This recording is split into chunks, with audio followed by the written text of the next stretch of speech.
Hard to believe, but even in this cold snap, people are already getting ready for it, putting their houses on the market. As I mentioned, March is the most popular month to do it. But along with it come those open houses. But here's the question tonight. Are you opening your home to someone looking for something else? Here's Rebecca Jarvis. Real estate agents are starting to salivate. Home sales are up, interest rates are low, and the economy is improving. You'd think they'd all be out there staging homes and prepping listings, right? Throw risks in. So why is this room full of agents in New Jersey learning how to stab someone in the eye? My thumb is in your eye socket. They're taking a self-defense course specifically tailored for real estate agents because their job can be downright dangerous. Being in the real estate business is one of the most high-risk businesses in the nation, and yet people don't know about it. Real estate mogul and Shark Tank star Barbara Corcoran says you never know who exactly will be coming to check out that listing, and they may be walking away with more than the property fact sheet. There's been a recent rash of open house ripoffs, like this woman caught pilfering prescription pills from an open house and charged with felony drug possession. So what's a homeowner to do? Medication's so valuable. The wrong person is going to take it. Of course they're going to take it, so you must lock it up. Now check out this guy facing multiple burglary charges for sauntering out of open houses with high-end jewelry.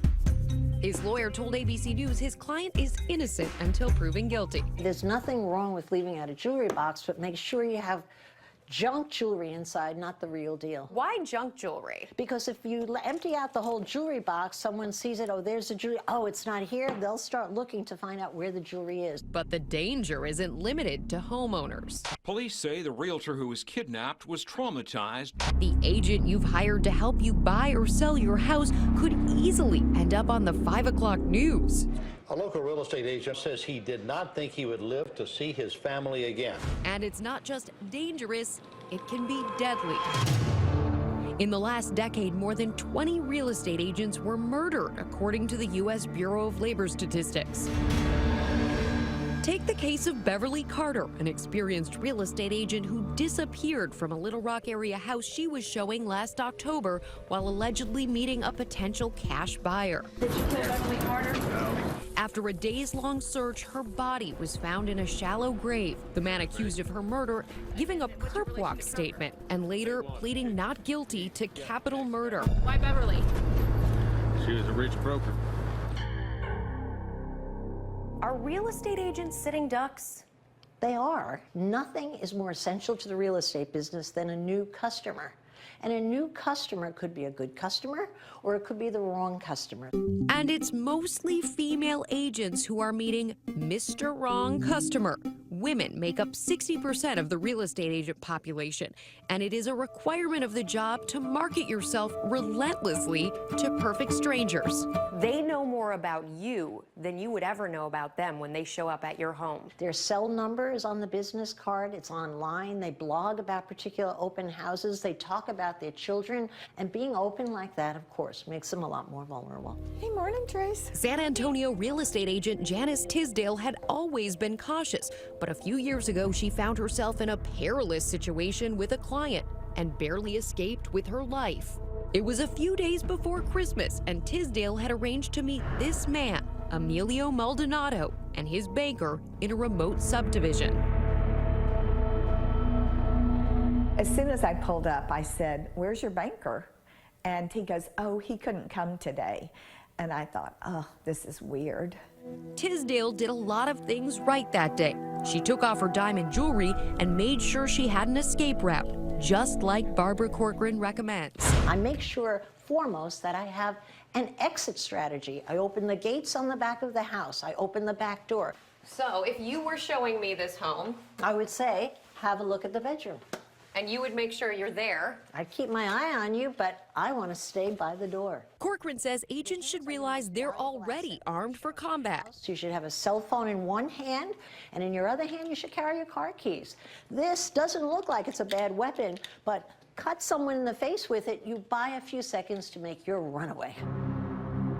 As Tisdale and her client toured the vacant house, Tisdale's instincts were telling her to bolt.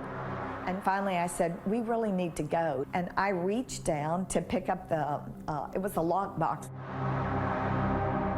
That's when he struck me over the head.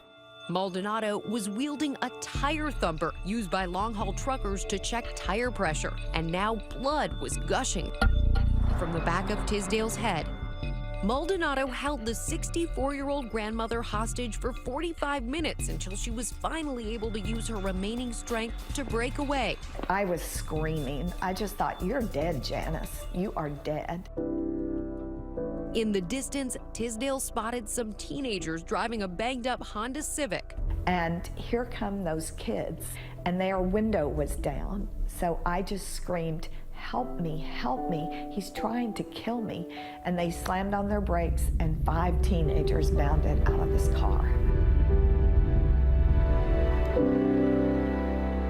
Maldonado was arrested soon after. Now he's serving 60 years for aggravated robbery. And as for the teens who came to Janice Tisdale's rescue, I have 5 more children now, so instead of 4, I have 9. What more could a mother want?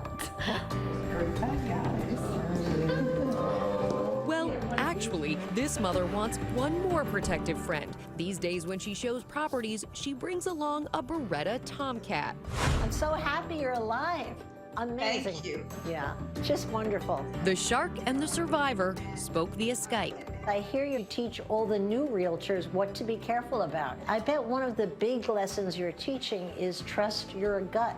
That is the thing I end with, is trust your gut, because if you don't, you could end up dead, or you could have staples in your head like I did. Get off! And that's why it may be good to get this kind of training. Wow. Nice and tight. Good. In case you have to take matters Please don't hurt me. Please don't hurt me. Yay! into your own hands. It's like much more comforting to have this knowledge and to know I'm not helpless and how to get away. And Barbara Corcoran has a lot more safety tips for selling your house safely. You can find them on our 2020